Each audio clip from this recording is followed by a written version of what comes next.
Hi friends, నేను ఇవాళ బందర్ ముంత మసాలా తయారు చేస్తున్నాను అనమాట. చాలా ఎమ్మీగా ఉంటది ఇది. ఫస్ట్ దానికోసము ఒక పెద్ద బౌల్ తీసుకోవాలి. అందులో మురమురాలు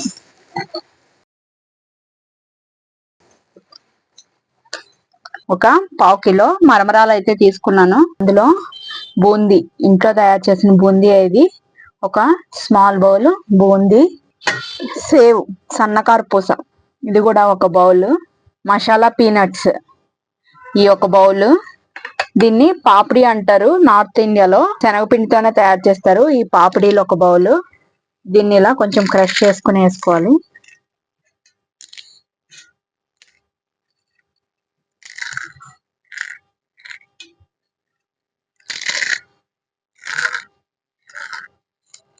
సన్నగా కట్ చేసిన ఆనియన్స్ ఒక మీడియం సైజ్ ఒక 2. ఇందులో కొంచెం ఆనియన్స్ ఎక్కువ ఉంటేనే బాగుంటది. సో నేను 2 ఆనియన్స్ వేసాను. కొరియండర్స్ సన్నగా కడిగి సన్నగా తురిమిన కొరియండర్స్ ఇవి వేసుకుని ఇది ఒకసారి పక్కన బౌల్ పక్కన పెట్టుకున్నాం. ఇందులో మన అందరికీ ఆల్రెడీ తెలుసు మిర్చి బజ్జీ పచ్చిమిరపకాయలు ఉంటాయి కదా, అవి కూడా ఇందులో బాగా సన్నగా కట్ చేసుకుని వేసుకోవాలి. నేను ఆల్రెడీ ఇవి ముందే ప్రిపేర్ చేసి పెట్టాను. నేను పావు కిలో దానికి ఒక 5 మిర్చి బజ్జీలు అయితే వేస్తున్నాను. దీన్ని ఇలా సన్నగా కట్ చేసుకోవాలి.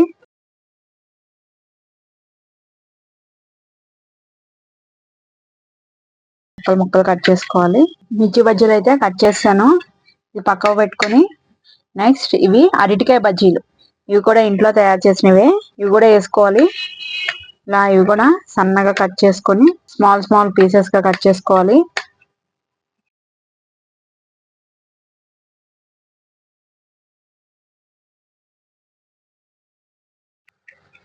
నేను చిన్న బజ్జీలు వేసాను.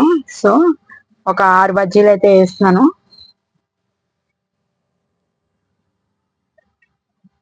ఈ విధంగా మొత్తం ఇలా కట్ చేసుకోవాలి. బజ్జీ మిర్చి అండ్ అరటికాయ బజ్జీలు అవి కూడా ఇందులో వేసుకోవాలి.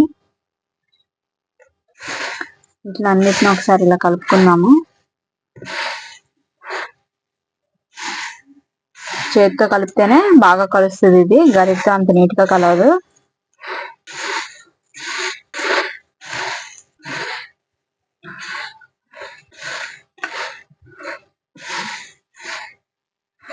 ఇవన్నీ వేసి కలిపిన తర్వాత ఫైనల్ గా సన్నగా కట్ చేసుకున్న టమాటో ఒక మీడియం సైజ్ ఒక టమాటో తీసుకున్నా. రుచికి సరిపడా ఉప్పు. నేను ఆల్రెడీ మిర్చి బజ్జీల్లో అట్లా సాల్ట్ ఉంటది కాబట్టి ఎక్కువ వేసుకోవద్దు.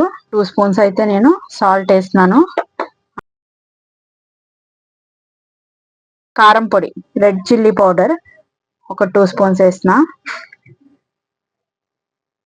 ఇది కొంచెం స్పైసీగా ఉంటేనే బాగుంటది. ఇవన్నీ వేసుకున్న తర్వాత లెమన్స్, నేనైతే 2 లెమన్స్ తీసుకుంటున్నాను. గట్టిగా పిండేసి మధ్యలో గింజలు ఏమైనా పడుతున్నట్టుంటే తీసేయాలి. ఆల్రెడీ నేను ముందే రిమూవ్ చేసి పెట్టేశాను గింజలన్నీ. ఆ గింజలు కనుక ఉంటే కనుక గోక్కుని అది నోటి కిందకి వెళ్తే మళ్ళీ చేదు వచ్చేస్తుంది. సో మనం ముందే గింజలన్నీ తీసేసి పడేయాలి. ఈ విధంగా అన్ని వేసుకున్నాక మళ్ళీ కలిపేసుకోవాలి. పైనుంచి మొత్తం అంతా మిక్స్ అయ్యేలాగా.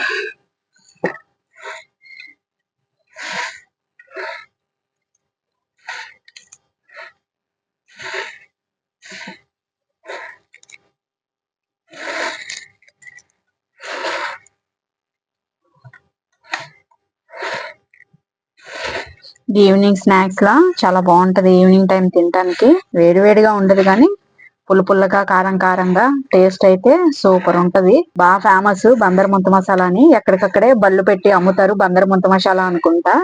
ఇలా కొంచెం పిసుకుతానే కలపాలి దీన్ని. మరమరాలు అన్నది కొంచెం నలగాలి.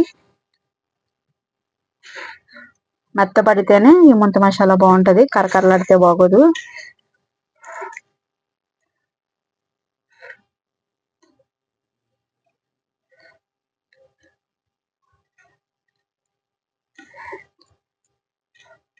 అందరు ముంత మసాలా అయితే రెడీ అయిపోయింది. దీని నుంచి సర్వింగ్ ప్లేట్ లో తీసి చూపిస్తాను ఎలా ఉందో. ఎమ్మి ముంత మసాలా.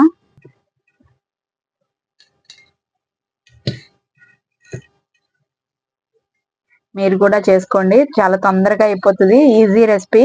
సో మీరు కూడా తయారు చేసి దీని టేస్ట్ ఎలా ఉందో నాకు కామెంట్ రూపంలో చెప్పండి. Thank you guys.